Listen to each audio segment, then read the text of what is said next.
Welcome to Beerfield. I am your host at Beerfield Hop with 2 Ps, Chris Hopper, joined by at Beerfield Thuray, at Ryan Miner under FFP, a little bit under the weather, so he is taking the night off. So you get the two of us, just like old time's sake. We can do that. We can just take the night off. Well, I can't. Either of you two can, as long as I'm present. But I really can't. If I'm not here, we've done episodes. We've done an episode without you, and I've done episodes without you. It does not go well. As long as it's under 45 minutes, right? My God. Woof. That was bad. Yeah. Yep, it sure was. We're back from the draft, so there's no episode last week because we were there. We're going to give you a full recap on that experience. We're going to discuss Lamar, Swift, and Odell in the news segment. And then we're going to go through kind of our draft reaction episode. We're going to talk about, there's some guys that landed really, really well, that got a higher DC than we thought, that maybe weren't on radars. There's some guys that slid. Some guys that slid but still landed in a good spot. So we're just going to kind of take a casual look at all that and try to break it down some as we put a bow on, or nearly a bow on, the 2023 NFL Draft. So that is all presented by the FF Face-Off, and we're gonna drink beer now. What's fueling Beerfield? At Beerfield on Twitter. Sandra Getwell wishes to at Beerfield on Twitter, but then tag at Ryan Miner _FFB in them with a Jim Bob Cooter. Hashtag Get Well Jim Bob. Oh my God. Because we need him to really pick up the pace in the 70-round dynasty startup. 70 round. What fucking By the way, if you're looking, Gents decided to start a 70 round startup draft. If you're looking for a fun drinking game, throw every stupid rule you can think of to have in Dynasty, or good rule you can think of to have in Dynasty, and then just do a startup with it. We did that, and we ended up at a 70-round, 2-kicker, 2 tight end, 3-quarterback league. With a full roster of IDP. Yes, with full IDP. So with full IDP. And we're talking bench spots, and Nick, because he was down there with us, like, 40? Jesus Christ. That's when it set in. Now, when I look back at, I'm like, we could probably get away with shaving off 15 bench spots. 25 would have been would have been fine. But that's what we do here. We do extremely outrageous startups. Oh yeah, beer. I am I'll start. I am drinking shocking. I haven't done a distilled beer in a while. This is the spicy variant of our dill pickle sour. So nice. My boss got me we had a trial can, he gave me an extra one before it should be getting packaged here this month. So all of our fans who love the dill pickle sour, the spicy one should be hitting shelves shortly. But yeah. I'm excited. I don't work for a brewery, but I got a lot of friends that do, and I'd probably the most at this brewery. So I'm drinking Stubborn German, which could be considered a home of sorts for me, just like Distill is for you. I am drinking their Waterloo Wheat. These two were given to me not for the show, but because I have to try to replicate this beer as part of one of our club competitions. So it's not improve on it or anything like that. I have to try to replicate it. So as I start recipe crafting, I'm drinking through this first can, and I'll, kind of hit a little bit on the process. I should probably say what it is too. Waterloo Wheat's a traditional German Hefeweizen. So nice. Yeah. So we'll go through that, and kind of the process of a Hefeweizen and what I'm picking out, and yeah, we'll discuss it. So go ahead and get in. News.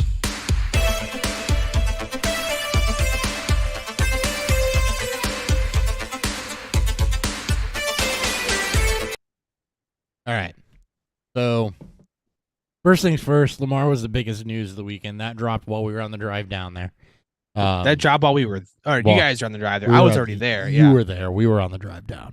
We actually watched Adam Schefter tweet it from his booth. Yeah. He didn't actually know what he was doing, but we figured it out. So it's a 5-year deal for Lamar.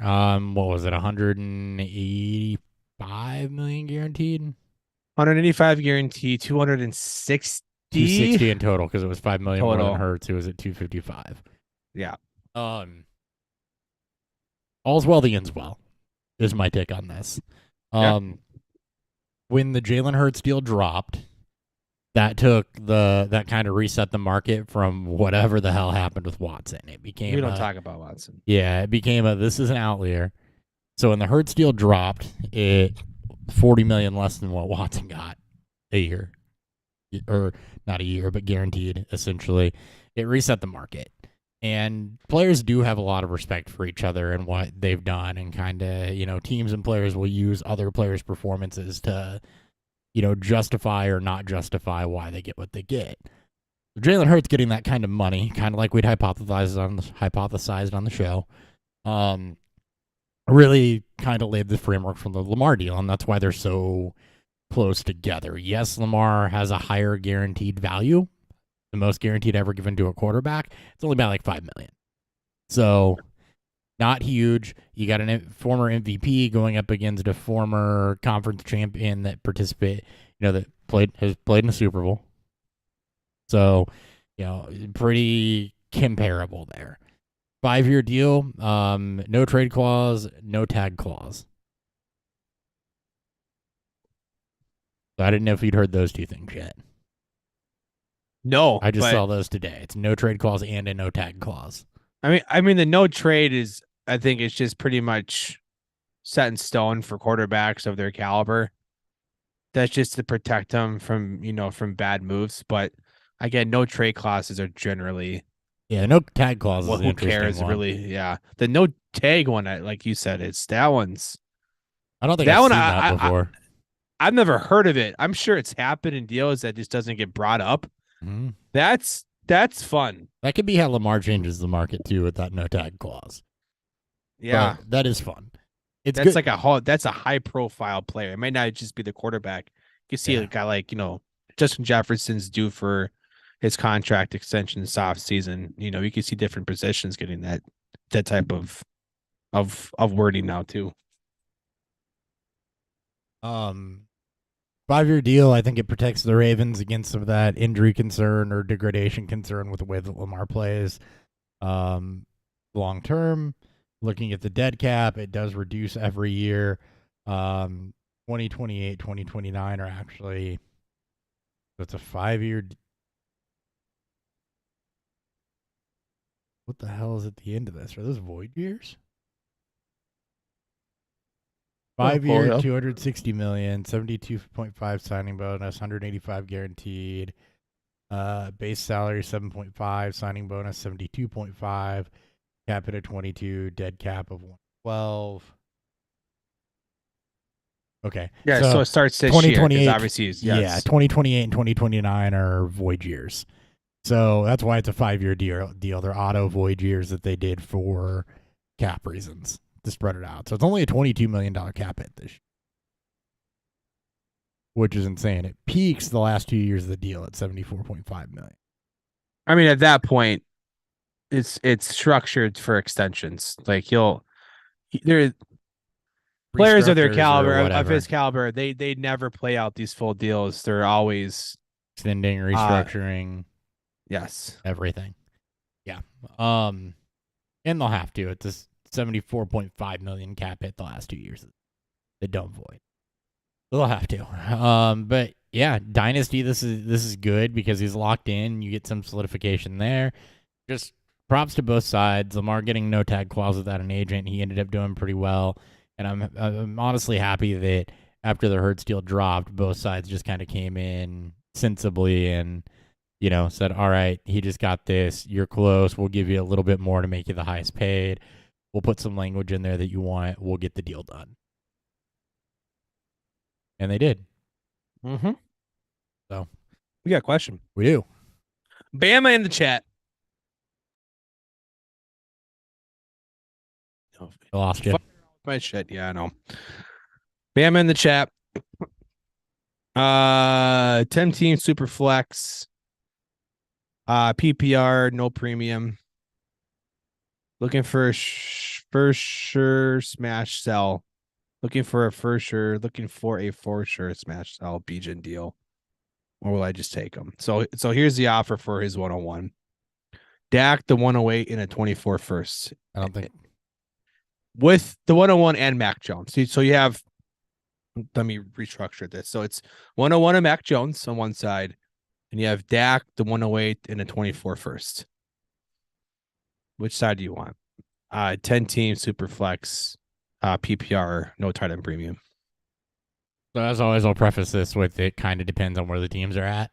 How high is that 24 first, and you know who's competing, who's not. I lean no a bit. I don't think there's enough DC there. I don't like moving back to 8 from 1. I think is what it is. Even with Dak, even with getting Dak, even with the upgrade from Jones to Dak. That is a significant upgrade, but again, not knowing the rest of the roster. So if you just put this in a vacuum, yeah, it's an upgrade from Jones to Dak. I still don't like moving back that far in the draft. If my team's relatively good, then sure. But yeah.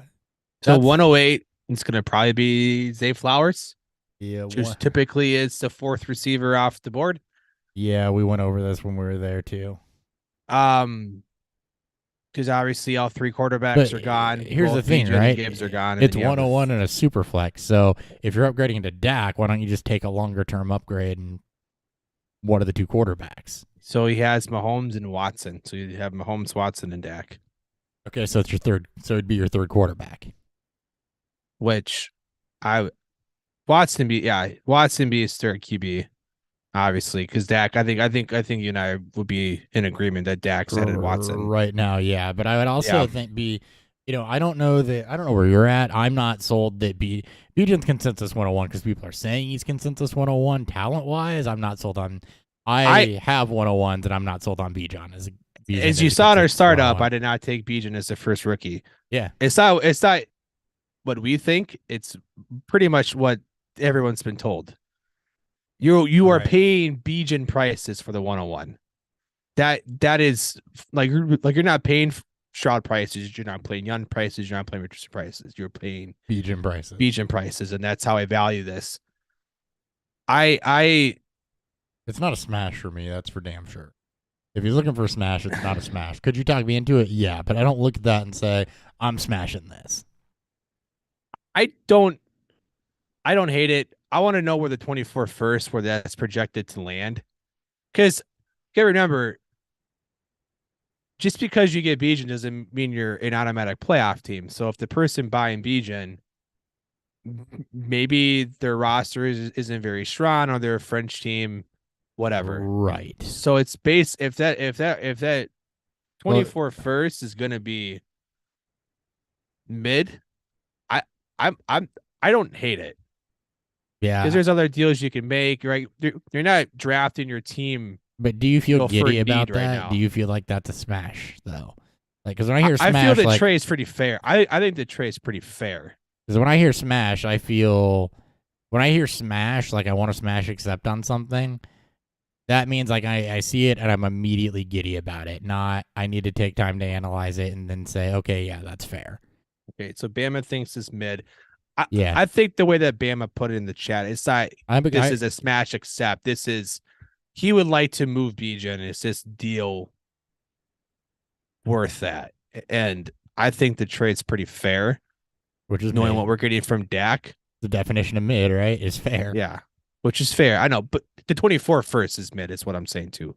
Bama said that the 24 first is projected to be a mid-round pick, which in a 10 team, that's 104 through the 107, 108. So yeah, I don't hate it. I don't hate the premise of this is a QB upgrade from Jones to Dak. And then you get Flowers and whatever you get in 24. I would rather just spend the pick on a quarterback or try to trade back maybe less far if Bijan's going to be consensus 1. That's where I'm at with it. I don't love it, but I don't hate it, but I don't love it. If you're not taking Bijan in 101, trade back. because people are going like again, it's not about what you and I would do because you and I are, I Right. think, are against consensus on it, Yeah, and it's we not are. because I don't love Bijan or you don't love Bijan. It's just I value quarterbacks pretty heavily in super flex leagues, and and especially ones that look like Anthony Richardson. So that's just where I land. But if the idea is to move back and try to capitalize and gain more, currency and upgrade it in other positions, you could do worse in this deal. I haven't seen a lot of trades because trading for the 101 or for the right to draft Bijan, it's been very minimal. Like I say that in a rookie draft I just started yesterday, saw the first 3 picks traded. So let me pull up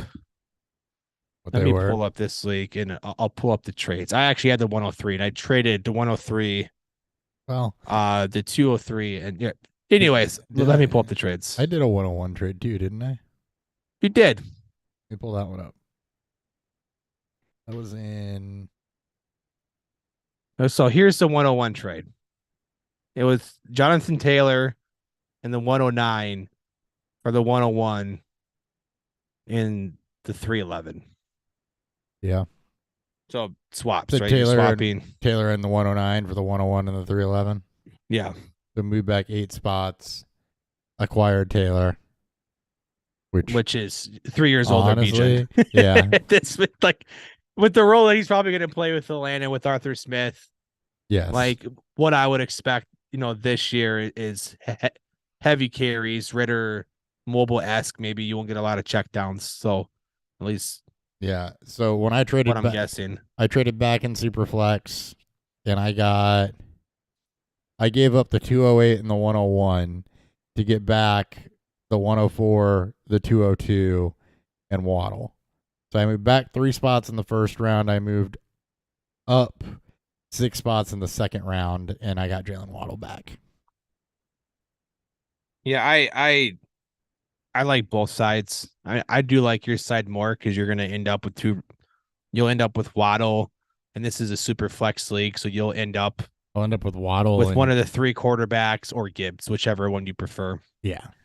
Which will be one of the 3 quarterbacks. Plus at that 202, I'm gonna be looking.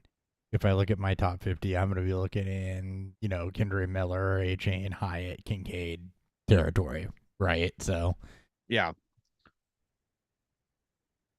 Hyatt just went in this draft at the.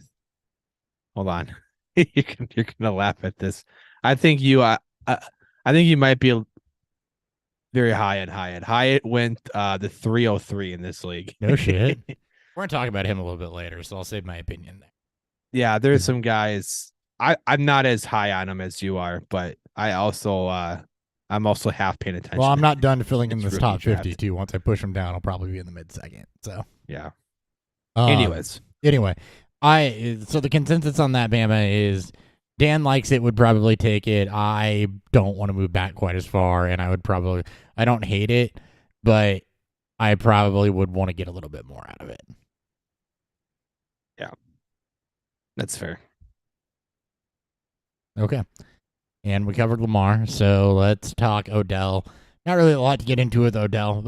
As part of enticing Lamar, the Ravens did sign Odell Beckham. It does hefty deal too. Yeah. A big first. I mean, it's a 1-year deal, but 1-year deal, but big money. Big money for him. So that will give them Beckham, Bateman. Antonio Brown claims he signed there, but I haven't seen nothing official. Dude, Nick and I were like, I've heard nothing. There's been no. I think he wish cast it. It's AB.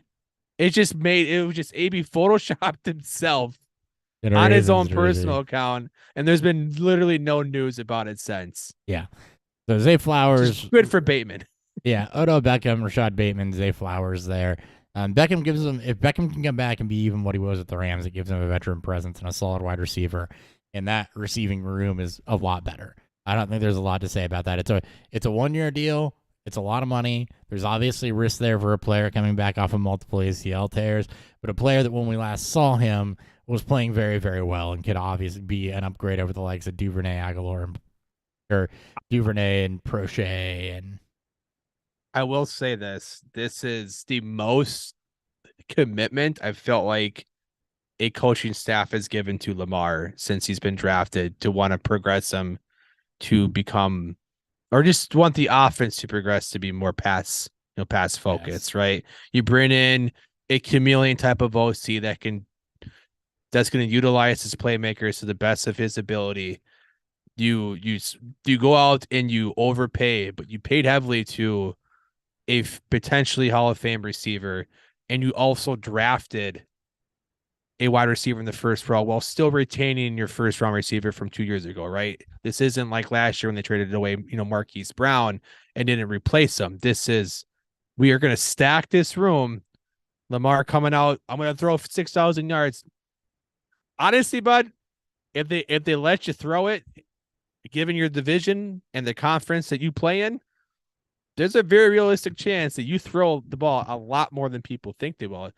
So which is what makes Zay Flowers, draft pick and trying to value him harder to do. But Odell is a wide receiver, probably maybe 4 or 5. He may have some juice left, but we still have to be realistic to what we think this Ravens passing offense is going to be. And without putting on paper, I'd say probably a 4 because of the upside. Yeah, I his name cachet might get him drafted, but he's also on a team that no one likes to draft wide receivers from. So honestly, I'm not really sure how this is going to play. I would assume Flowers would have the highest ADP. But God, Jesus, that's even tough because no one's that excited about Flowers. Nobody loves his landing spot. So at least from what I've seen, for reasons. For reasons that make sense. So, and we'll see. And then the big trade during the draft. Yeah, DeAndre Swift to the Eagles. Yes. Yeah. For swaps of 7th round picks and a 4th round pick in the 2025. So basically, they swapped 7s and they threw in a very future pick because that pick's worth virtually nothing right now. Howie Roseman continues to have one of the best off seasons I've ever seen a team have. This Theo Swift, even though the trade doesn't value him, obviously it's insane and helps that room out and just helps Hurts and the offense out so much. Yeah, I don't really have a whole hell of a lot to add to that. I mean, you get Swift, you get a dynamic running back in there. You add him with Gainwell, Rashad Penny, watch ADPs. But that's going to be a 3-headed attack, where Swift can be used in high efficiency situations, and he's a back that has the ability to do a lot of things in high efficiency situations. I love his landing spot, and the Lions drafting Jahmyr Gibbs, who's just kind of a reset on DeAndre Swift. With significantly with 20 picks more draft capital. It's 2021.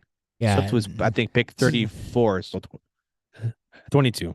Yeah, say what you will about the draft capital, but I think the Lions didn't feel like with Swift's injury history after, last year that they could really rely on him to be that type of back. And I think Gibbs is probably a little bit better of a receiver. So I think there probably is something more. But because a 7th round pick swap and a future pick 2 years down the road, that's more egregious than how the Jets valued Elijah Moore. That's insane. That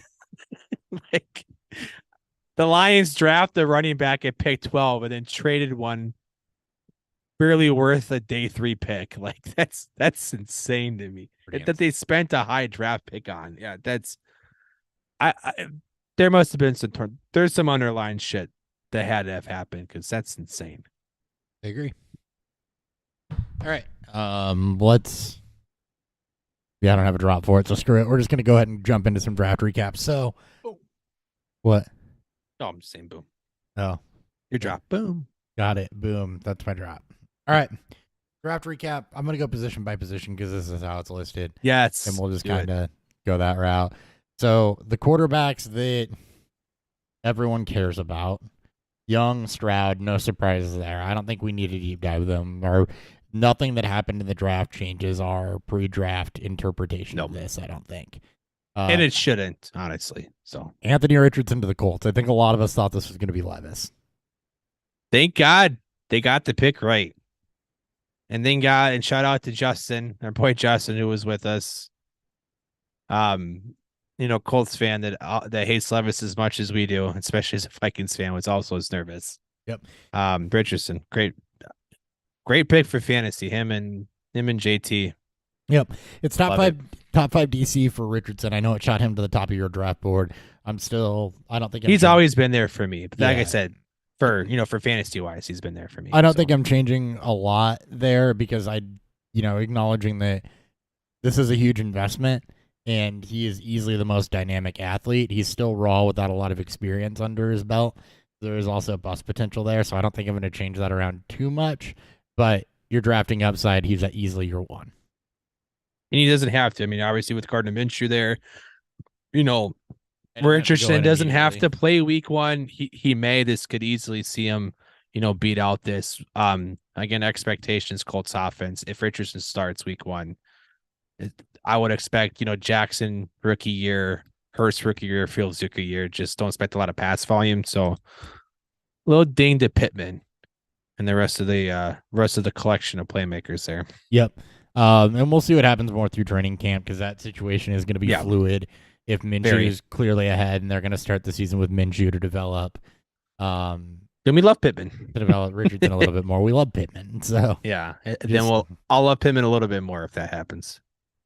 Will Levis slipping into the second. He slips to the Titans. So he'll be probably firmly behind Tannehill to start. And it's not that firm from the sounds of it. Really? I think they could cut Tannehill with no dead cap. I wouldn't be shocked. Post June 1. Yeah.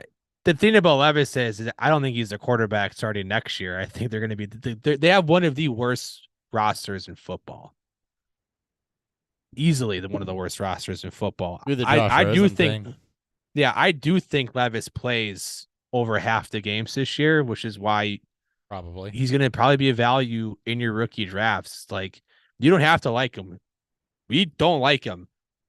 If he's in the second round, I will take him because at some point when he starts and has any sort of a game to have, there's going to be teams that are going to want a starting quarterback on their teams. When he goes 13 to 24 for 190, no touchdowns and a pick. Yeah, it's shit. Well. Yeah, like starting quarterbacks have value in super flex leagues, and we've learned time and time again that just because you don't like one, like, you need to respect that because your league mates may. So right. All right, going behind Levis, Hendon Hooker to the Lions. And then there's a couple guys that are in maybe spots we'll talk about. But let's start with Hendon Hooker to the Lions. A lot of people, this is the trade-off, right? They have Jared Goff. They're trending upwards. Hooker is easily a more dynamic quarterback than Goff. Goff is a more, proven, what he is, and he's solid. Yeah. And you don't really have, at 25, you don't have as much time to develop Hooker.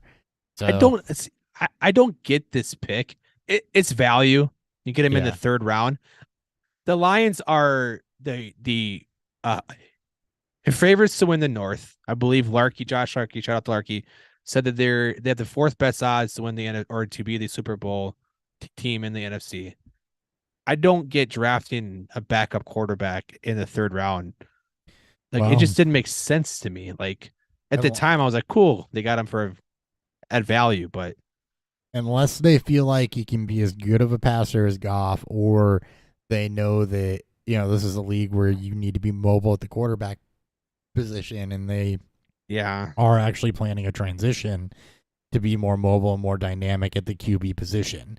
I mean, statue quarterbacks don't get it done anymore, so maybe they did see it that way. They're not going to come out and say it's a competition, but if they feel like they're lacking a dynamic with Goff, i.e. mobility, then who knows? It's going to probably depend on how Hooker comes into camp and what he looks like as a passer, and if the trade-off for the mobility is worth it. I have it's probably a backup, though. I agree. Yeah, I don't agree with Detroit not taking a shot on trying to get a franchise quarterback because again, I make it very clear that I don't think Goff is. This is a big win for Goff for people that believe in Goff, like Ryan, or think he's the future. Or me, for that matter. Well, you tongue in cheek with me, but maybe little you bit, do think but that way. No, I don't think he's like QB of the future. It's the Kirk Cousins. It's the Kirk Cousins. It is Cousins thing, but and I get it. I love Detroit's roster, but this was the best chance you were going to get to have potentially have a franchise altering quarterback. At least in the next few years. Yeah, no, sure, but they're not going to have the draft capital to move around again. Yeah. Like they're in a win now mode. They are the Jets now and where the Vikings were in 2018. And they're going to, and as they should, try to win in that window. It's just, well, and you can make the argument that they're weak on defense, but they didn't even spend draft capital there. At least not intelligently. They spent pick 18 on a middle linebacker that doesn't generate sacks. They got a guy they could have got. They should have gotten second. But again, this is teams drafting based on what they think other teams could do. So they took Campbell at a spot where they couldn't get him in a second. But anyways, it's Detroit's gotten a lot of up and down praise, not praise, but there's been a lot of up and down opinions on Detroit's draft, and I've been left more whelmed. Like, yeah, I thought they had a killer second round, right? The Budda Baker, pick, the Laporta pick were great, but Hooker in the third, and it's like your little brother. You just want to see them succeed. Yeah, it's just not against you, right? Yeah, I mean, it still puts him late round rookie draft worthy, I think, because again, there's a dynamic there. It is third round DC. You're running out of quarterbacks. If you need to take a shot on somebody, then he went in this rookie draft. Like I said, we're in the middle part of the third round. We're actually at the 306, so right in the middle. Hooker went the 210. Yeah. He went 6 spots. Levis went 204, which is a pretty decent deal. Yeah, I agree. Hooker should be late second, early third. The likeliness that he becomes, fantasy relevance very low. But yep. You never know, right? Goff gets hurt, and maybe Hooker comes in, does something, right? He's one injury away. He is. Other quarterbacks, just to know, we don't have to deep dive anything into these. Jake Haener will be the guy behind Derek Carr in New Orleans, or at least have a shot to be. 4th round DC on that. Stetson Bennett, 4th round DC for the Rams with a broken Matthew Stafford. A lot higher than what people were thinking. So that's interesting. Yeah, a lot higher. Aiden O'Connell will be the guy, also 4th round DC, have a shot to be the guy behind Jimmy G. And then Clayton Tune to the Cardinals, who I liked a lot. Is a dynamic. He's my Bailey Zappi watch type guy, especially with Kyler potentially missing the opening portion of the season. So DTR to Cleveland I like too as a backup to Watson. Mm-hmm. Gonna have a very similar game style if Watson were to miss some time. So UDFA watch those guys basically. They all are in quarterback rooms where the situation isn't necessarily, super solidified. That's kind of why I was a little lower on Robinson, because they committed that much money to Watson. It's got to be Watson. But the other guys are in, situations where like O'Connell behind Garoppolo never stays healthy. Tune, we know Murray's going to miss games. There's some baked in value there. Bennett not knowing the There's some Tyrod Taylor. Yeah, it was more of the Tyrod Taylor correlator there with DTR, except he's not behind Joe Flacco. He's behind an overpaid but very paid Watson. Yep. All right. Move to running back. Yes. All right, Bijan. Falcons, nothing different than what doesn't change a thing. It's where everyone thought he was going to go. He might be. He might be top 3 in redraft pick for me. Dan, it's hard for me to not. He's gonna get so much work, even on a bad team. I know it's rookie fever, but it's Bijan. True, it is Bijan. Enough said. Jahmyr Gibbs to Detroit. So, we talked about this a little bit. They plan to split him outside. It is, it's a similar skill set to Swift. It's not somebody that really does a lot between the tackles. It is a guy that is really dynamic outside of the tackles, is an explosive runner, really good in the receiving game. They've already said they plan to split him out a lot more than what he was used at Alabama. Player wise, it's an upgrade. DC wise, it left a lot of people scratching their heads. For fantasy, that's good though. This is Kamara year one. Yeah. Like his size, the DC, right? The comps are very minimal. A lot of people point to McCaffrey, who was the 108 in his draft class. With Gibbs, it's where does his touch volume come in? Where does the carry volume come in? Right? David Montgomery is going to be their Jamal Williams. Well, Montgomery can do more than what Jamal Williams, it can do, and at least what can he provide for the Detroit offense? Gibbs lining out in the slot, I guess having competition with both, Amon-Ra St. Brown, and then whatever they decide to give to Laporta year one. Goff being an immobile quarterback, though, there's so much upside. There is a reason why there's so much rookie fever talk when it comes to Gibbs. He gets first round DC, not only just first round, but top 15, top half, top 12 DC. There's rows that they want to run with him, and there is specific ideas they have in mind. You don't take a player that high and not have an idea of what you want in for their offense. I guess the only caveat to it is that Detroit's going to be favored in a lot of games. If game script may not dictate to Gibbs being used as heavily in the passing game, then maybe you see some drop there. But there is Austin Eckler, Alvin Kamara type of upside for this year. 100+ targets is not out of the question. It's just what is his role in terms of a traditional ball carrier, and what does the red zone work look like? Right, and he's usually a top 5 super flex pick. I think we can. He's the 102 in single QB, and I honestly won't hate people if they top him. To me, Gibbs is the second player off the board in single QB league. I would take him over all the wide receivers. QB. Yeah, super flex. Where do you got him? Right, that's like top 5. I would take him at 5. Right, it'd be behind Robinson and the 3 QBs because just how I value them. Yep. And obviously Robinson is built to be the new workhorse, but right, like we said, like you and I mentioned before the draft happened, Gibbs' upside on the right offense and the right fit, right scheme, and he could outproduce Robinson. Yep, because of how scoring is for PPR leagues, and this is it. He's with a quarterback that won't run the football. His only competition for those type of targets has been traded. And even if he splits out wide, it's going to be just him and St. Brown, right? I doubt Laporta gets much of anything this year. He's a rookie tight end in a very crowded offense. They did bring back Marvin Jones, Josh Reynolds. So, yeah, it's him and St. Brown. And they did bring in David Montgomery, who's not going to compete with him for targets, though. It's Mark Ingram. That's where I am tunnel vigiling Mark, which is so good for I still like Montgomery. It's good for both of them, yeah. This can be a lot of points. It's going to be a lot of fun. You don't draft a player this high on offense and not have an idea of how he's going to get touches. As long as he's healthy, he's getting work. Yep, and they're already stating that idea. Yeah. Charbonnet, let's go over the next 3 together, I guess. Well, yeah.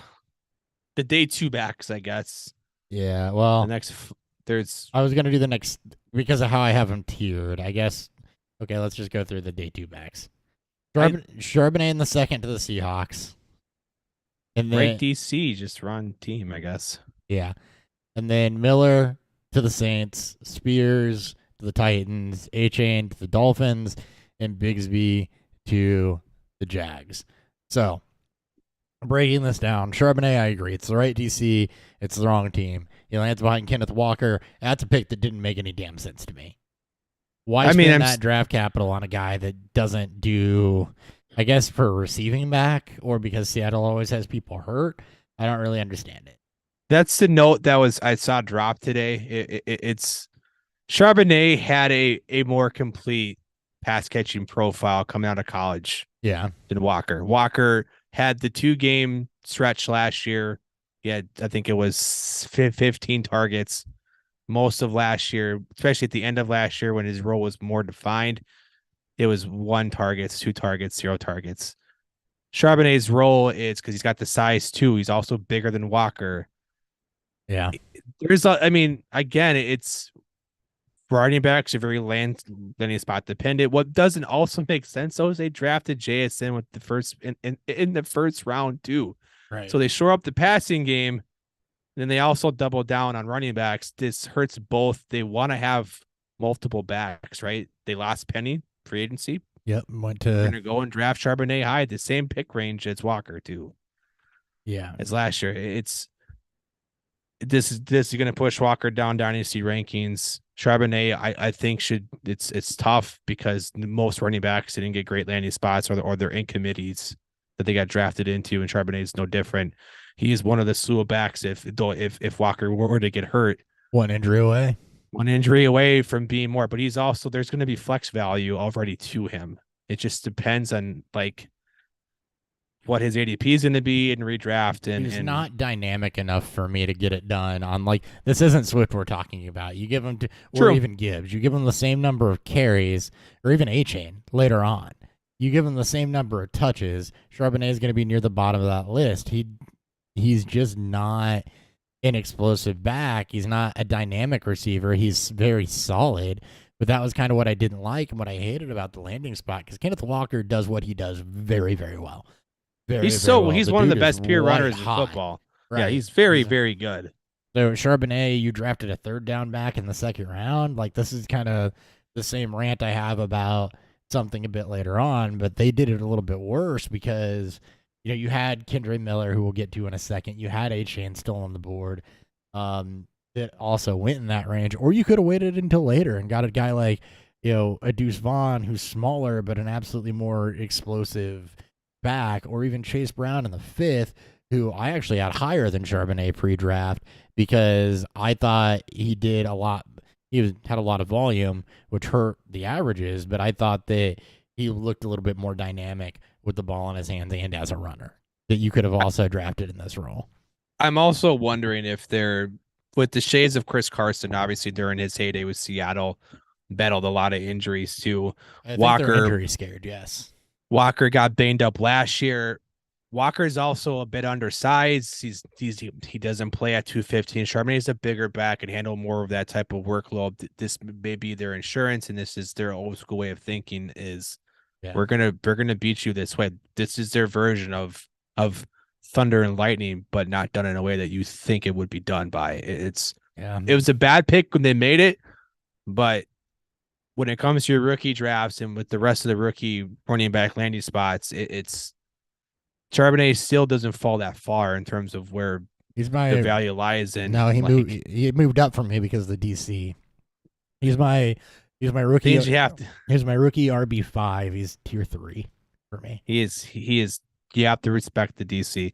He went 205 in this draft I'm in, which is. He would land right now, again, not having everybody plugged in,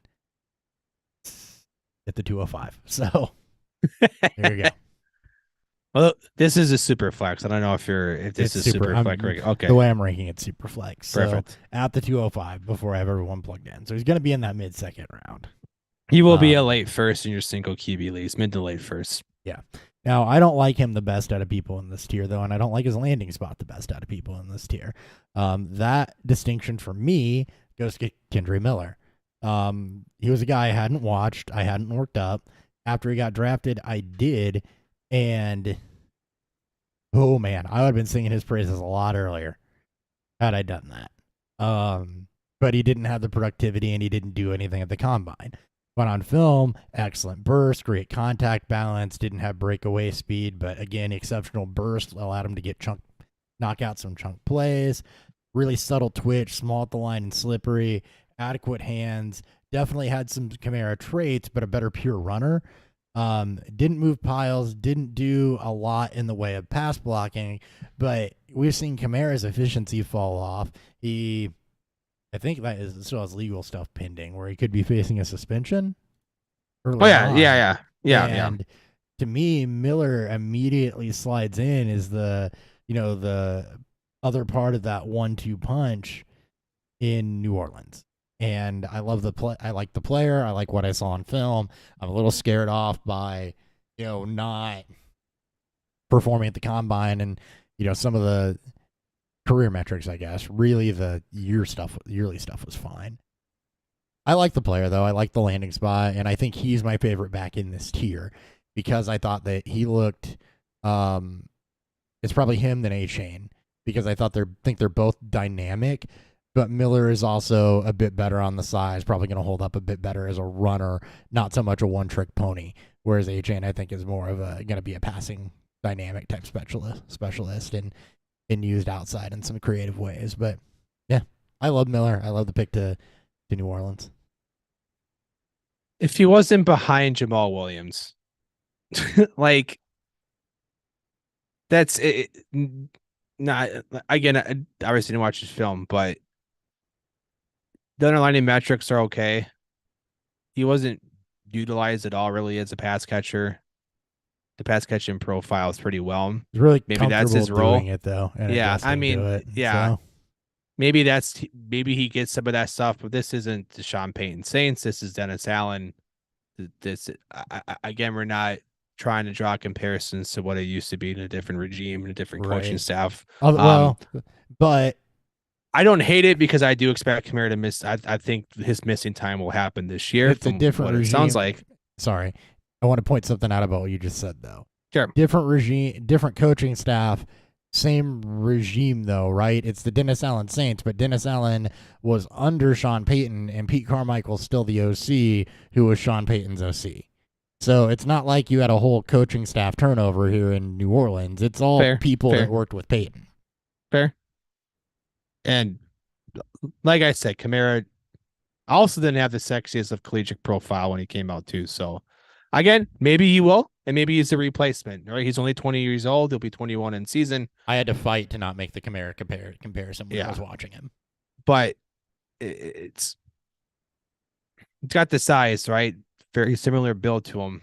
Obviously, his best comparable and player profilers to one of our day 3 darlings from a couple years ago in Khalil Herbert. So right, and there's some good to it.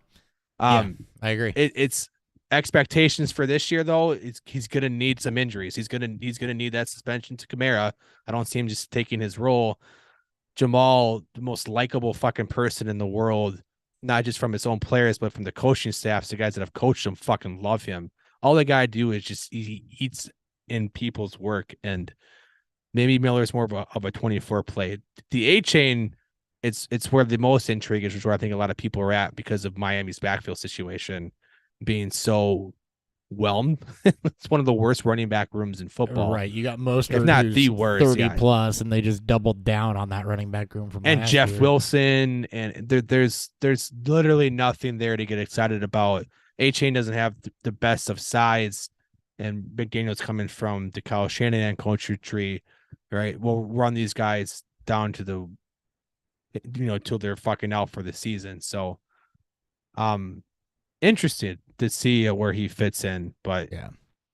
One other note on Miller before I switch to A-Chain is once you get past this year, the Saints, who are always cash strapped, if they it ended this year, if they're always cash strapped, if you get into 2023 so Kamara's not going to get cut this year, but you go into 2024 for a team that's consistently cash strapped, that's $11 million in cap savings on the Kamara front, especially if he has another down season. So just throwing it out there, young back in a draft where you're looking for backs. I mean, his range is going to be where Charbonnet goes, where he'll probably go after A-Chain. Typically is RB3 or 4 off the board, right? Generally, I think in the draft he was.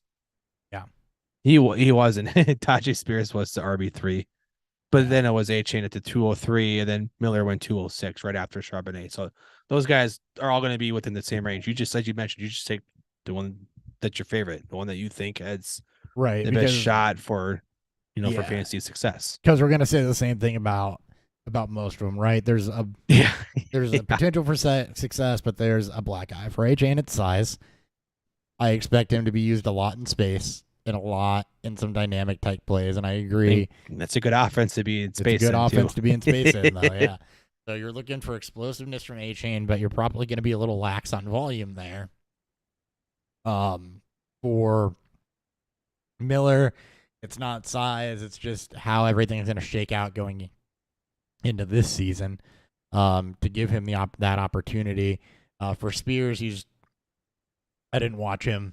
He's got no ACLs. Yeah. The dude, so like a lot of the big injury guys are saying that he's probably just a rookie contract, but then he's done. Like he is Todd Gurley, he's JJ. I like him. Yeah. Him and Bigsby are tied for my least favorite out of this tier. If I'm taking a running back in this tier, I want it to be Miller or Achane, Charbonnet if I have to.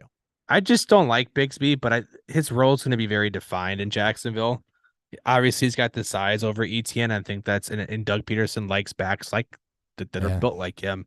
That's where my mind goes through, right? It's going to be a very strong offense. They're going to be playing ahead in a lot of their games. Bigsby's robs touchdowns. I just don't like his film. I was not a fan of him as a Devy prospect. Really whelming. It's very, but it's like I took him in this league because he was the last of those backs that were left. It was Bigsby, which is going to typically be the case because most people don't like Bigsby unless you were Devy Darling, which most Devy guys have actually fallen off of him. I respected DC with the round 3 draft capital. He's with Doug Peterson. ETN also doesn't have the strongest record of staying healthy.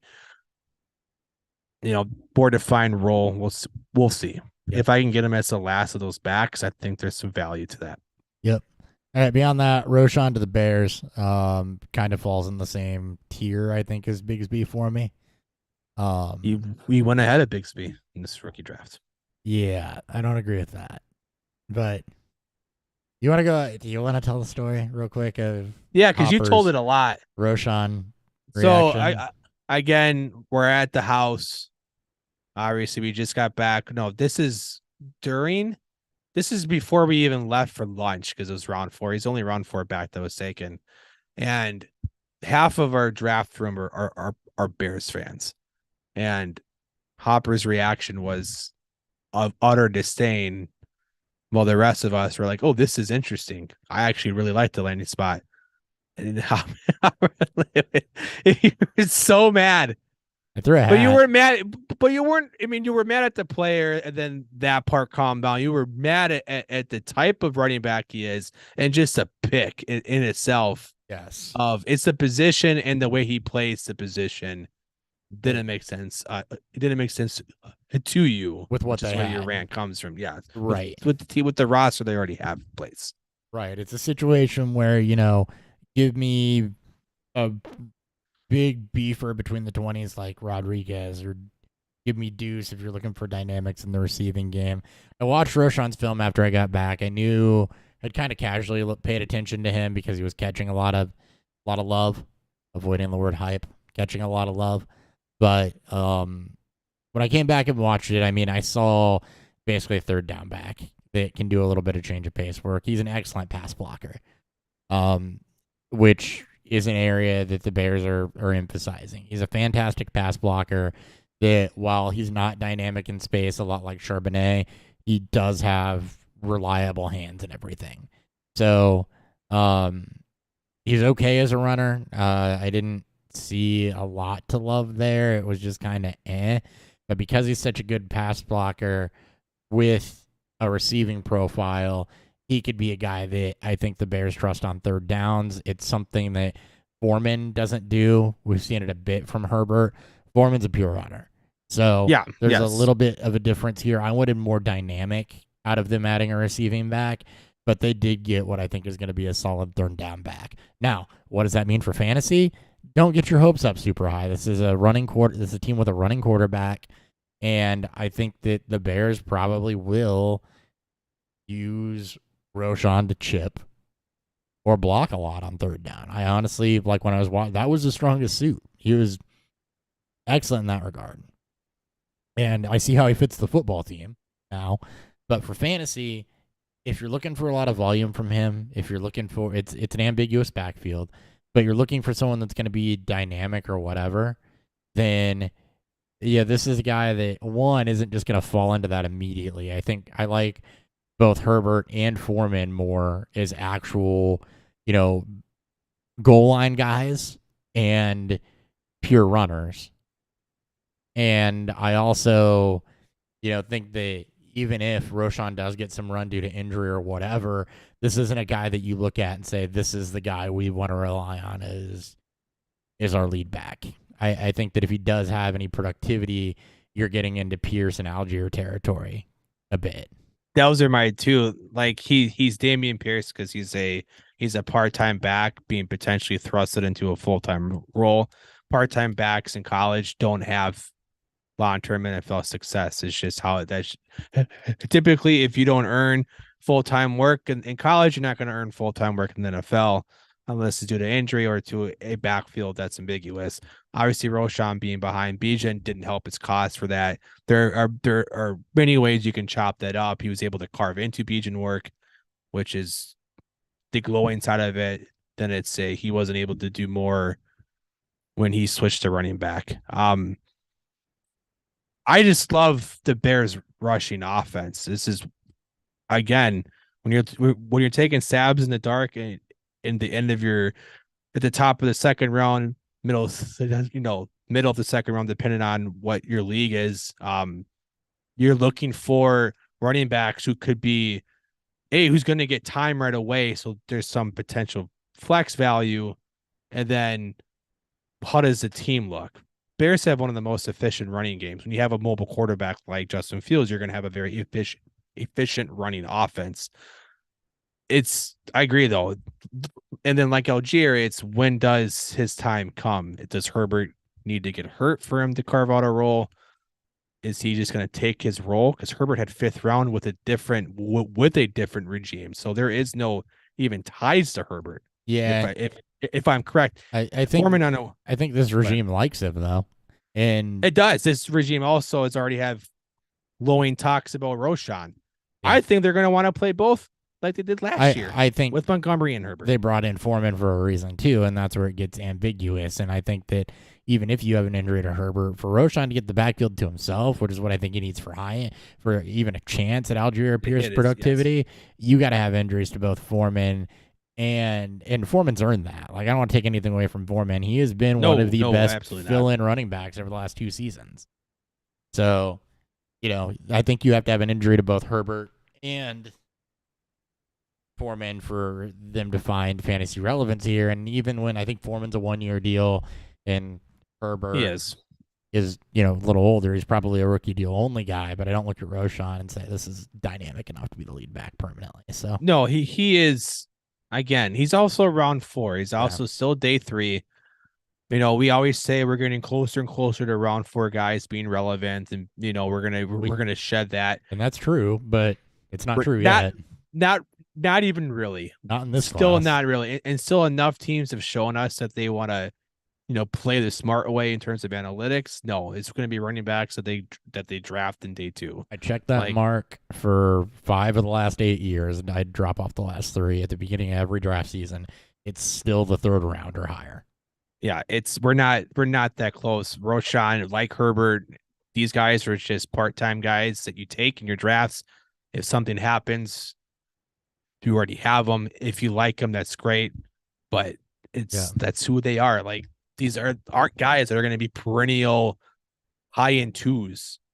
Like, this could be James Robinson, just like maybe 1 year and that's it. Maybe it gives you a flash in the pan. That's it. Yep. Couple other guys real quick as we get out of the 4th round. Normally I would have done 3 rounds there, but with Roschon and my reaction, we needed to talk about it. Other guys I like going in the later rounds. Chase Brown will land behind Joe Mixon. Pirine is out of town. And the Bengals are not married to Joe Mixon. Chase Brown had a lot of college volume, a lot of college productivity, a lot of utilization, has the size and the skill set to be a lead back. So watch what happens with Mixon, but he's a guy I'm keeping an eye on. Chris Rodriguez was a guy I really liked. He did not land well landing in Washington. We know Rivera likes multiple backs, and he can certainly carve out a role, but he doesn't land in an obvious spot. Deuce Vaughn landing with the Cowboys without Zeke is him and Pollard are both just super, super freaking dynamic backs. Deuce is a little bit smaller, still extremely dynamic, and there are carries available there. And then Zach Evans with the Rams, who have had running back problems. Evans was kind of a beefier between the tackle, like grinder that gives a nice dynamic when compared to what Cam Akers is. So those are the other guys that I'm kind of like, all right, just pay attention here, late round flyers, etc., etc. Shout out to Lou Nichols for just having a dope name. Yeah. 7th round pick to Green Bay. Not a fantasy relevant, just Lou Nichols. What a good name. Right. Anyone else you want to talk about there?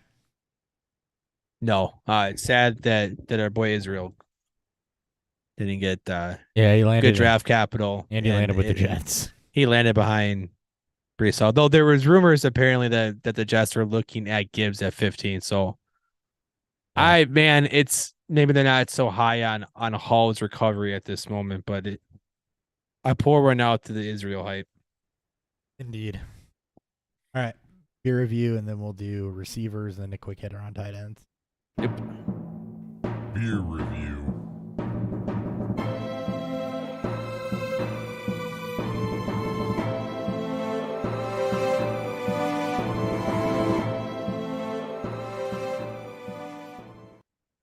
All right.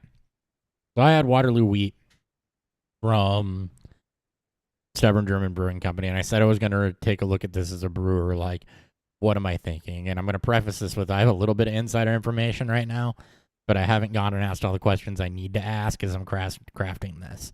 My first thoughts on this, not my first thoughts, I've had this beer a lot, but paying attention to it because I wear a lot of hats. I wear a consumer hat, I wear a brewer hat, I wear a judge hat, I wear a podcaster hat. So it's real crisp. It is real crisp. And a traditional hef is going to be about 50-50 on the Pilsner malt and the wheat malt. So that's the first thing I noticed. There's a really good balance between the clove and banana flavor in this, maybe leaning slightly clove.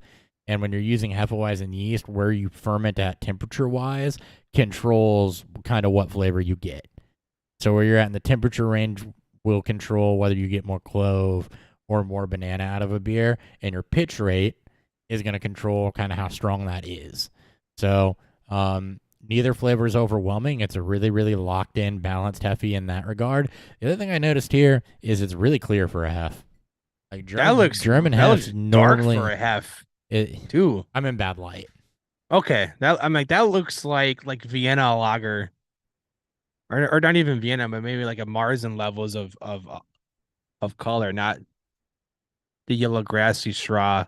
Okay, that's a little better. Yeah, okay. That's I'm in the corner of my webcam sits in is really dark. It's like a locker now. It is really clear for a hef.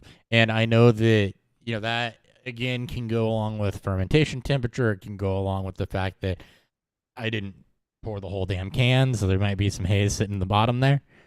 But that's really the other thing that I noticed. The body is probably a little bit on, I don't want to say it's thin for style, but it's definitely thin when I describe it.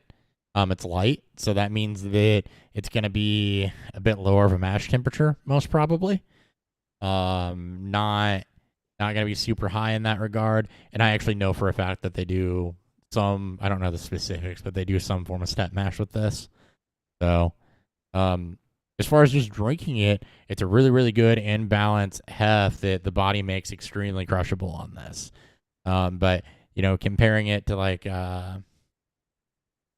some of the Weihenstephaner beers and things like that, straight out of Germany, a little clear, a little bit lighter. Balance is absolutely there. It's an incredible beer, and I'm a little nervous to try to replicate this. I did get some chill haze, by the way, when I got the can, so. There you go. All right, again, I had the sales spicy dill pickle sour. This is the same dill pickle they put out with Sucker Punch pickles, so just still their pickle brine recipe.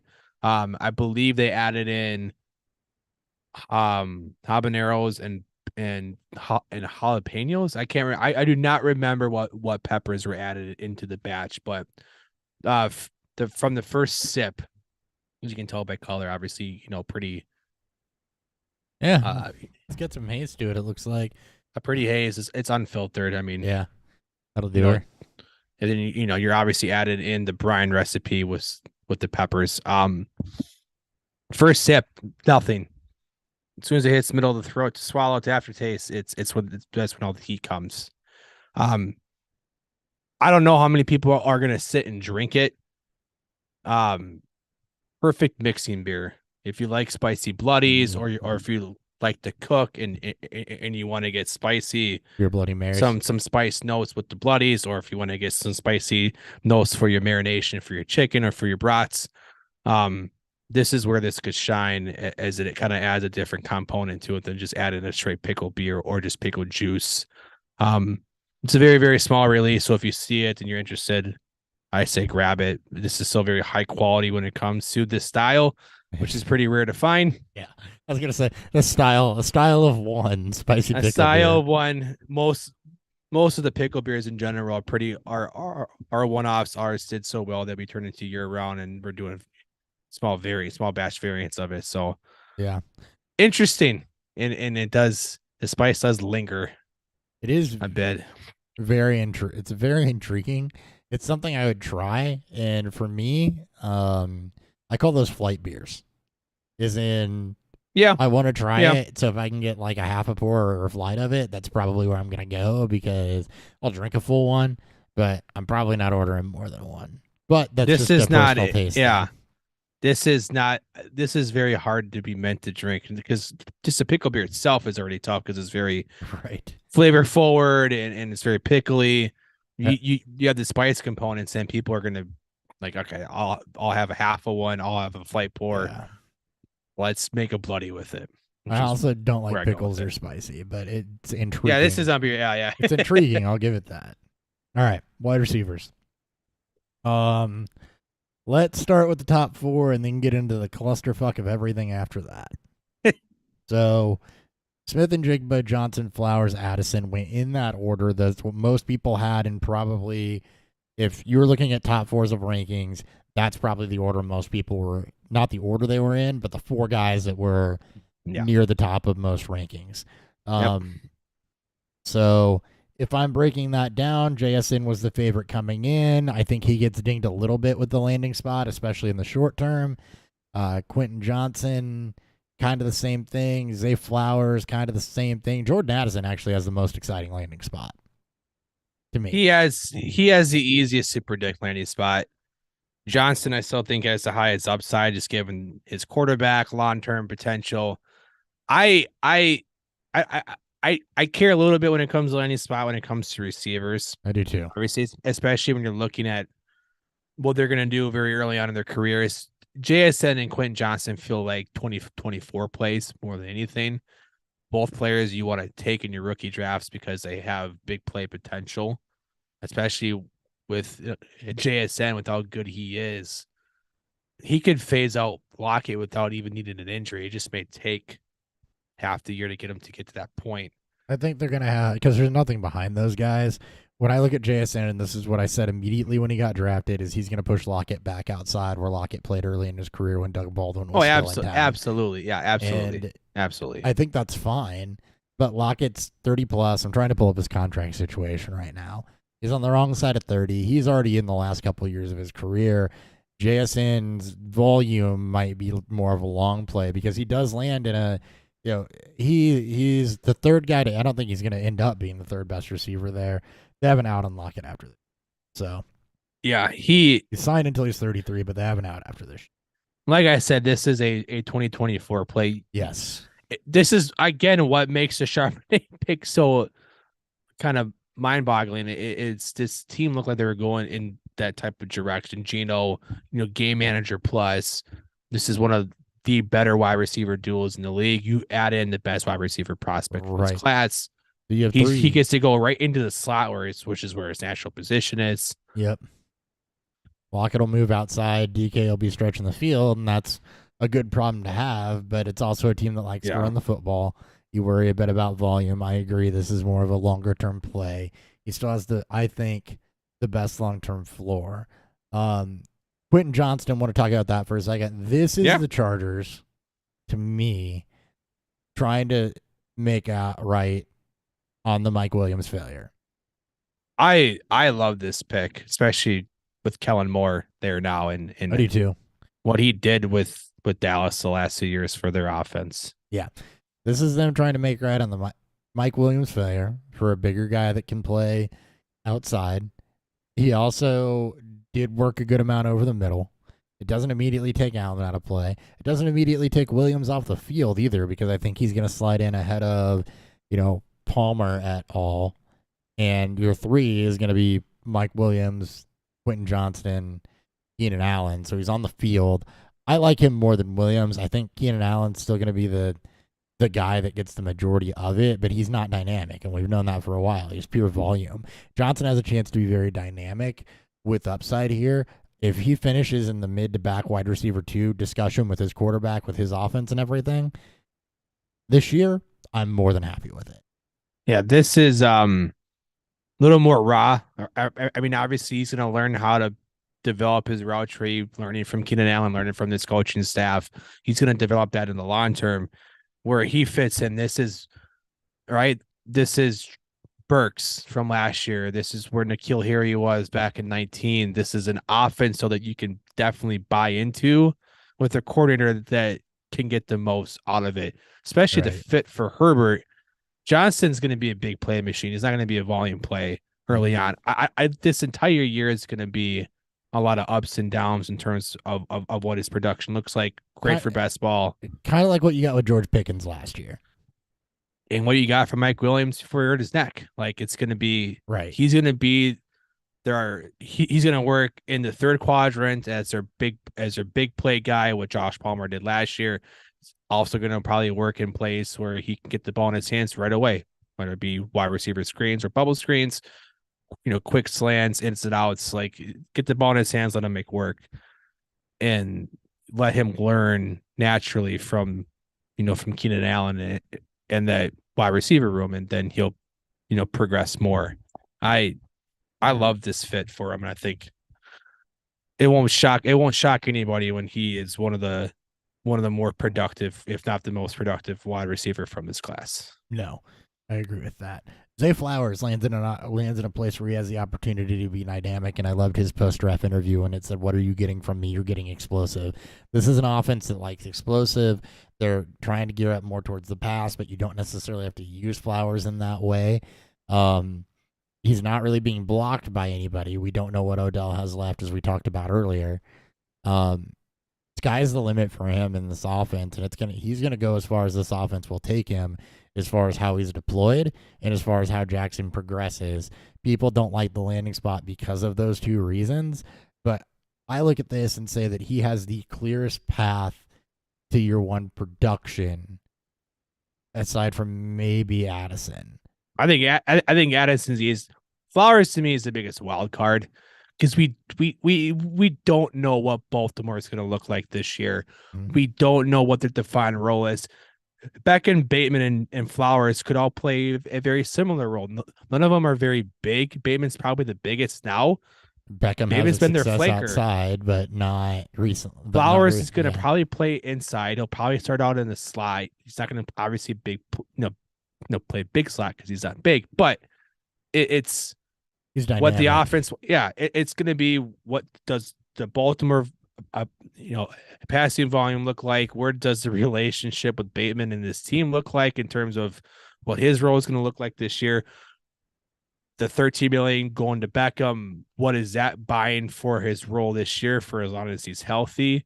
Flowers is the biggest wild card. Flowers could be the bust we look at and we go, yep, not shocked, to holy shit, like, he is a top 15 receiver in the league. He basically became what we wanted Marquise Brown to become with the Ravens. I will be more shocked by a Flowers bust than I would be by a Johnston bust. They're my 1 and 2. I don't know if that's, yes. I don't know if that's a hot take, but I see Johnston with more bust potential than Flowers, just because of the number of ways you can get Flowers involved and the number of receivers we've seen fail with Johnston's profile. Yes, it's the big-bodied receiver that's not a good boundary that needs to have aggressive quarterback play to make them win, which thankfully he has. But you're right. It's Johnston and Flowers are the two busts, I guess, bust potential I know what we're getting from a Chargers offense. That's why I feel a little more confident in saying that it's Flowers is a true wild card. It's not. It's not that I don't even like him. It's just, and like I like Flowers. I think this spot is a lot of fun, especially as a Ravens fan. I think this and you believe could be in Lamar, an extremely fun team, and I definitely believe in Lamar. It's just, what does the volume look like this year, and does that entail it? Like, he's on a bus if he doesn't hit this year. Obviously, like, it's just his range of outcomes is literally all over the place. It's a big range of outcomes, but it's the highest range of outcomes. It's the opposite. It's the opposite. It's the opposite of Addison. And Addison, yeah. Because I think Addison's the one that is he is locked in wide receiver to my favorite landing spot for Thielen's target for volume, the rookie year production. Exceptional route runner. He's not going to see any shaded coverage because you're playing on alongside Jefferson. Coverage. Yep. Yeah, it's and Osborne I love it. Slouch who's been productive as well, and it's an offense that's going to pass. So you have a bad defense, high scoring offense. Oh. I love it too. You could see, people have been pining for it, so there's always the opportunity for quarterback turnover here, which is kind of the one caution beyond this year. But for right now, I absolutely love the year one productivity here. I think it's the easiest year one productivity to predict. And I don't think I do think JSN's still the one. The other three guys, you're not wrong for however you have them ordered. I would agree. I think JSN the one because, again, the NFL draft kind of told us that they're all just kind of clumped. Yep. You should not adjust your rookie rankings, your rookie wide receiver rankings for these top four at all. Whatever you had pre-draft should remain the same. Very similar draft capital, all landed in spots where they're not going to be the wide receiver one. Johnson could get that based purely on size. Jason could get that in the future, but as long as the DK Metcalf's there, he probably won't. And then it's just, okay, how does everything else play out? Nothing should change. If you had Addison as wide receiver 4, he should still be your 4, whatever. I doubt that's going to happen. I'm sure people are going to change like crazy, do all the double counts that they need to do. But yeah. All right. Let's go to the next tier here. So you get into a lot of intrigue as you move down this draft board because there's a lot of opportunity and not a lot of guys that were like that you really loved at the end of this. And that's pretty much the story of the next 3 or the next 2 rounds here as we go through it. All right, let's break it down. Jonathan Mingo, second round DC, I think surprised a lot of people. 5th wide receiver off the board, I think surprised a lot of people. Yeah. Lands in Carolina. This is a guy that has true outside size, and he's one of few in this class that has true outside size. He's 6'2", 215. He's literally built like AJ Brown. My He God. checks a ton of athletic boxes. Didn't have a lot of production, a little bit on the raw side. Already knows how to use his frame and gain position, though. Has a full route tree. It's just not super refined. Good downfield ability. I think long-term he profiles as a 2nd or 3rd receiver. I don't see like elite wide receiver 1 in his college film, but the Panthers receiving room is wide open. They have a aging Adam Thielen, a Terrace Marshall who went 2 years flashing nothing and then finally flashed a little bit, and not a hell of a lot else, getting rid of DJ Moore. So this is a wide open, deal with a big outside receiver that does show some ability. I think he starts week 1 with Bryce Young.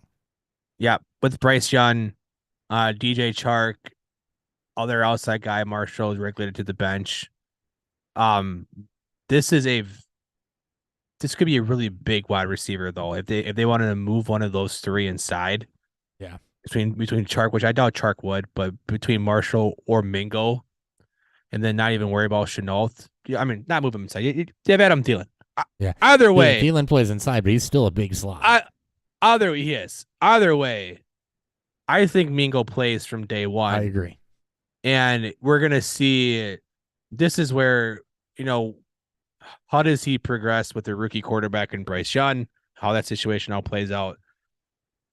He's got a lot of range of outcomes here. He's got the right DC, as you said, super high at pick 39. As a whole, it's his best comparable is your favorite wide receiver of all time, Allen Lazard. I do like Allen Lazard a lot. I know, not all. I know, but it's You get it. It's he's a success story for me because I was on him, and then he went undrafted, cut twice, and then finally hit. So, Mingo to me is one of two guys that have significant upside that we're going to talk about here in the next 2 to 3 rounds. There are other guys that are nice pieces that are going to be perceived to have upside. Mingo has one of the highest range of outcomes with one of the lowest floors for range of outcomes, as does Hyatt, who we'll talk about later, out of this kind of grouping of second and third round receivers that have opportunity and not a lot else, I think. He's got skill. I don't want to say not a lot else. He's got skill. He's got size. I just think you'd profile better as a 2 or 3, and I don't see a 1 on this roster. You know, I don't know how he's going to fare against top coverage initially. Because, again, if Thielen's playing the slot, he's not drawing top outside coverage. So, who is? And I don't think it's going to be just a mixture. It's going to be more so they're not going to shadow. They're going to play sides, and it's going to be how does Frank Wright and his coaching staff that are designing these plays and these playbooks are going to design ways to get guys like Mingo the ball and Miles Sanders and Chark's a very much a one-trick pony. Mingo could, like you said, he's raw. He just wasn't used a lot at Ole Miss. He's used in very, very particular ways, like an other Ole Miss receiver in AJ Brown. Where he comes into the league, very similar DC to AJ Brown. I'm not saying he is, but this is kind of that mold. It's just he was unproductive because Ole Miss was fucking terrible after Elijah Moore left. Like this was not a good it's a bad Ole Miss team. It was bad with elite players, and it just got worse. And he's a big guy that. Yes. So yeah. Again, that's kind of the DK and AJ Brown mold. He had a 4.46 40, 96 percentile speed score, 91st burst. Agility's a little meh. Good catch radius. I mean, he profiles well. Yeah. He's got a high range of outcomes. Go ahead and talk. You want to talk? Well, let's talk Jayden Reed, I guess. We'll just go in order. Jayden Reed, Rashee Rice. Jayden Reed lands with the Packers, unsure quarterback situation. Good DC. Not a guy that was on a lot of people's radars and was actually not on a terrible college team. I watched him. He reminds me a lot of Randall Cobb. There's nothing dynamic. He's 5'11", so he's not sized to play outside. He's a slot guy that can work downfield a little bit. Has some actually pretty good deep ball tracking and ball adjustment skills, even though he's only a 4.45 speed guy. So he lacks a lot of deep speed or long speed. But he's real good at finding soft spots in zones and working over the middle, even though not an exceptional route runner. He's a smart player. From some of the nuances in his game, he lands in a wide open receiving room after it's been, well, I want to say wide open. They still have like Christian Watson there and stuff, but it's a late second round type of thing for me because of the DC, the opportunity. He's never going to be a 1. He's never going to be hyper productive. He could give you some solid floor though, as like a wide receiver 3-4 type of depth roster guy. My opinion. Best comparable on player profile to Stephon Diggs. Obviously not Stephon Diggs, but he was productive in the way that he needed to be productive with Michigan State. He was 5'11", 191. Generally profiles as your normal slot receiver, could probably play outside of when he's asked to if he can project to that.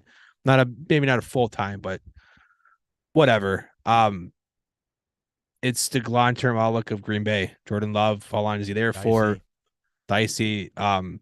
It's Watson showed something, but this is going to be one of the lower volume passing offenses in football, with one of the least efficient passing quarterbacks in football. So I don't know how he hits this year. Taxi squad him. Yeah, he is. I'm intrigued by him. He's got 98th percentile breakout age at 18.4, 70th percentile college target share. Obviously, at a yards per reception, but that's because that's just how Michigan State used him. 73rd percentile college Terminator 35.7. He did what he was supposed to do. And if the Green Bay quarterback situation gets better, or if Love for some reason proves everyone wrong, including Mike LaFleur, then you may have something. It's just this is the new Baltimore. I know people are excited because they liked Reed. I don't know how anyone can get excited with this landing spot. No. It's open, sure. Yes, he's gonna beat out Romeo Dobbs. Whoop de fucking do is Romeo fucking Dobbs. If I like him and I draft him, I'm drafting him. Let him in right around Rashee Rice, who will also get. So Jaden Reed and Rashee Rice both went top of the third, 301, 302. Yeah, that's probably in my rookie draft. That's probably where they belong. So. That's yeah. They're both opposite of the landing spot spectrum. Yeah, the team around them is different. The players themselves pretty similar. Yeah. Let's talk Rashee Rice since we bridged into it. Rashee Rice lands with the Chiefs. That's going to give a lot of people chubs. A lot of people gonna be excited about that. And again, he gets an amazing quarterback. It's the complete opposite. He gets a receiver room that is relatively open, right? Juju left town. Sky Moore started to come on a bit last year. Kadarius Toney can't ever be healthy. Valdez-Scantling disappointed when you needed him. Like, there's absolutely opportunity here. Rashee Rice, though, another smaller guy, another slot guy. This is somebody I think they're viewing as a bit of a Juju replacement potentially out of that role. He was a last season breakout. I don't know what his breakout age was, but just looking at his productivity. 20.4. Yeah, so last season. Second among vetted prospects in career receptions. That's good. Great final season, 96 balls, 1,300 yards. Good at contested catches, good high point, good body positioning. So that does allow him to play outside a little bit as well, even though he's more slot sized. Overall, the spectacular catchability was good. There are some flashes of a really, really solid player, but he didn't show top end speed. He had a lot of fumble and drops problems. I watched 3 films on most of these guys. He fumbled 4 times. A lot of Michael Gallup in his game, which puts him in the wide receiver 2-3 conversation as a fair guess at the NFL value, and especially playing with Mahomes. It's an open receiver room. It's all kind of the same thing. It's the way I'll put it is this. It's Jaden Reed with worse ball skills as far as fumbling and drop passes and things that'll piss coaches off in a better situation. Yeah, this is drafted in the same similar spot as it took Sky Moore last year. I'm getting Arizona Cardinals vibes when they had 3 straight years of taking a second round wide receiver that never panned out while playing with Kyler Murray. Not to say that's going to happen. I'm honestly shocked that the KC landing spot hasn't propped up his name more. Again, that just goes to show, I think people are finally, coming to terms that maybe KC is not the true on wide receiver destination we want it to be, because maybe they just don't know how to draft particularly well when it comes to wide receivers. So we'll see. As you mentioned, he has a wide open room to get through. 6 foot, 200 pounds. Should be able to, from that size alone, should be able to play in and out. 4'5", 140 at that size is pretty meh. So maybe inside possession, as you mentioned, Juju replacement, could be its best fit. They need to find somebody that can fulfill that type of role, as you have an aging Kelsey and nobody behind him, right, to replace him. They're going to need someone to step up, and maybe that guy's Rice. Well, there was some buzz from, there's some buzz pre-draft, but I haven't heard much.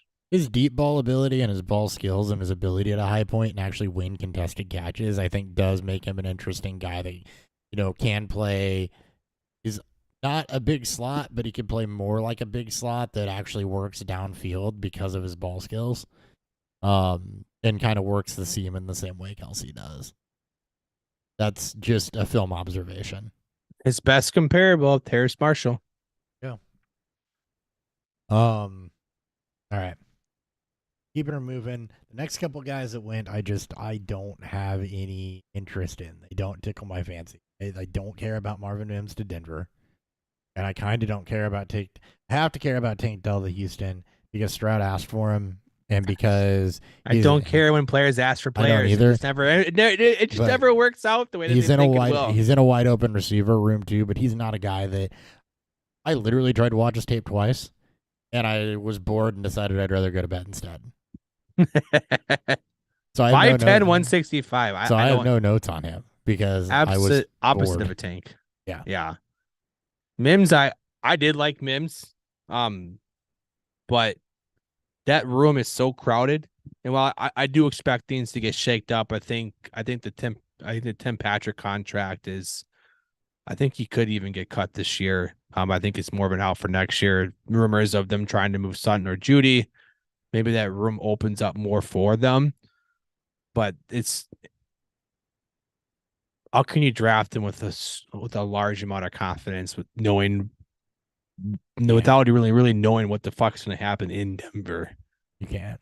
And we're really starting to get into some things that aren't names I like. There's one guy left that I like, and we're finally to him. That's Jalen Hyatt. Apparently, I'm higher on Hyatt than a lot of people, but I thought that if I go back to my notes on Hyatt, I said he reminded me of CeeDee Lamb in a bigger package. He got elite long speed, in line with some of the top guys from last season, as far as what I saw in film, which would have been Garrett Wilson, Jameson Williams. Now, I don't think he quite tested there, but size-adjusted speed score, he's bigger. So I'm pretty sure, if I remember right, he was up there. Shows some nuance to his route running.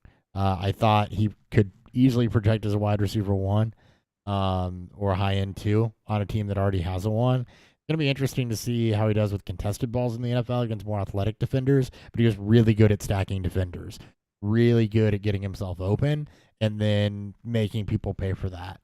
So it's an interesting pick. There's some bust potential there, but he's a third rounder that's not getting high DC and rookie drafts. And he landed on the Giants, where his most productive competition right now today is Isaiah Hodgins. So there's a similar type of player to Hodgins, I think, as far as, deep ball ability, different as far as not just size, but speed. And this is a team that I think is going to set up to try to, grind you down with Danny Dimes and Saquon running footballs. They bring in Darren Waller to work some of that mid game, and then they're going to take deep shots. And Hyatt's a guy that I think has some big playability. I saw some people make Will Fuller comparisons. He's not quite that level of a burner, but I love the landing spot because I think it's wide open. It's a quarterback that the Giants committed to, that showed progress last year, and he made Isaiah Hodgins productive, granted very touchdown dependent, but productive over the last part of the season, and they desperately need help, and he showed NFL caliber talent. That's where I'm at on Hyatt. He should start. I have to imagine, just given what the wide receiver room looks like, his competition out on the field is going to be Darius Slayton. Hodgins will likely start with Wan'Dale Robinson there, maybe manning the slot, playing in and out. Hyatt's also 20 pounds lighter than CeeDee Lamb, 2 inches smaller. 6 foot 176, best comparable to Diami Brown. Film comparison, not frame. Yeah, I know. My concern is he'll get typecast, and he'll be a deep threat that'll have some big plays. Doesn't have the size you want to regularly work him over the middle. Just given his smaller frame. Big play potential is obviously there. Like he ran a 4 flat. That's still good. Yes, speed score is slow, but you weigh in at 176. You're not going to test exceptionally well weighing in at 176, which is funny because he was supposed to run faster than a 4.4. A lot of people pegged him as a sub 4.3 guy, which again I don't really care at that point. They're all going to be fast on film. They all look fast on film. 4.4, you're going about 2/100ths of a second. Yeah, it's doesn't half a step in a 100-meter dash. It doesn't really matter, but it's going to be how quickly can he overtake, which my guess would be Darius Slayton, who is, I think, particularly bigger than him. Where does he fit into the Giants' offense? I'm intrigued. I think he's in the same batch of where the rest of these receivers are at that aren't, that weren't the top 4 picks. It's going to be preference, and if you liked him or not, you like him. So this spot should not change anything for you. Yep. And right now, his competition is Paris Campbell, who couldn't stick in Indy, even though people liked him. Darius Slayton and Isaiah Hodgins. He's got to beat one Forgot of those about Paris guys. Campbell. He's got to beat one of those guys. It may be a late season, maybe he doesn't, as they're trying to, he'll have his one role of working deep, maybe as a wide receiver 4 or 5, and then he works his way into more of a role. Yeah. He's also one of the last guys I'm interested in for year one productivity going down this list. Because when you start to get behind him, I run out of things that I like for year one productivity. Yeah, it's going to be, can Tillman beat out DPJ, which would be his only competition. Which I did DPJ, I liked a lot last year, and I didn't really see a huge. That's Downs, probably a year 2 thing at the best. Josh Downs is not athletic enough to beat out Pierce, and he's not beating out Pittman. So run offense to be tethered to now with moving to a hyper mobile Michael Wilson quarterback. The Cardinals might be intriguing if I knew who the hell Michael Wilson was, so I got to look into that. I don't trust any Arizona wide receiver draft picks, so yeah. Well, it's opportunity is what that one is. Sure. Look, and then you go to beyond year one guys. I don't care about Darius Davis. I'm looking at Charlie Jones and Andre Yoshevitz in the Bengals that landed with the Bengals, who land in kind of succession planning. They're not going to beat out Boyd or Higgins, but Boyd and Higgins are nearing the end of their deals. So you look at those guys as more year 2, year 3, like practice squad stashes. A.T. Perry with the Saints lands with some opportunity there. Trey Palmer was a bigger bodied athletic guy out of Nebraska landing with the Bucs. Unsure QB situation, but with Evans and Godwin nearing the end of their run there.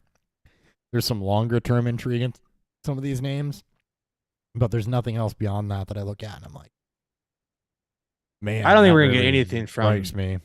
Probably any of these guys. Kayshon Boutte was the Devi Darling with his short breakout with LSU. Massive worth ethic concerns there. 6th round pick. I'm seeing our boy Brad just hyping him up. He can't get off of him. So you got to change your Devi mindset when people burn you in Devi. But yeah, I don't look at any of these guys as we'll see. I mean, I guess if the Bengals have an injury, you could see something out of Jones or Yoshevitz. But for the most part, I don't look at any of these guys absent some major shifting and see year one productivity. A couple guys I like for year 2. Tyler Scott with the Bears is an intriguing gadget guy, but that's And Boutte, like Kayshon Boutte, like you said, Brad's hyping him up. Love Brad to death. 6th round DC, not what you'd hope for. Does land in an area with some opportunity as well with the Patriots. So. Yeah. Your crapshoot. You get down to this point it's hoping a prayer. If you don't get in basically at the Hyatt level, you're picking from a guy that you believe in long term, not with their current spot. Tight ends. All right. Dalton Kincaid lands in Buffalo. That's bad news for Dawson Knox. I love Dawson. That's bad news for That is very bad news. And this is Buffalo's response to seeing 4 wide receivers taken ahead of them when they desperately need a number 2. They have to compete with KC, and I saw a lot of Kelsey in Kincaid's game, and all of a sudden they end up with a stud tight end. Knox is going to be there until probably next season. But Knox will be there. Yeah, I mean, he also provides them with other. Again, this is not this pass catching room just really isn't. It's Diggs and then a bunch of Jags. And I said Davis, it. Yeah, I said the bunch of Diggs with the bunch of Jags there, and them watching their probably top 4 receivers go all ahead of them. They had I think they would have gone receiver at this spot for sure. I think so too, but they needed to go pass catcher. Yes, they needed to get one to run last, and they went Kincaid. Again, tight ends. You don't expect much from them this year. Year one productivity for Kincaid. Yeah, especially he still has to get work. He still has to steal work from Knox. Yeah, he still has to take that work away. Yep. Sam Laporta, another athletic tight end to the Lions. Again, it's a spot where there's not anybody there, so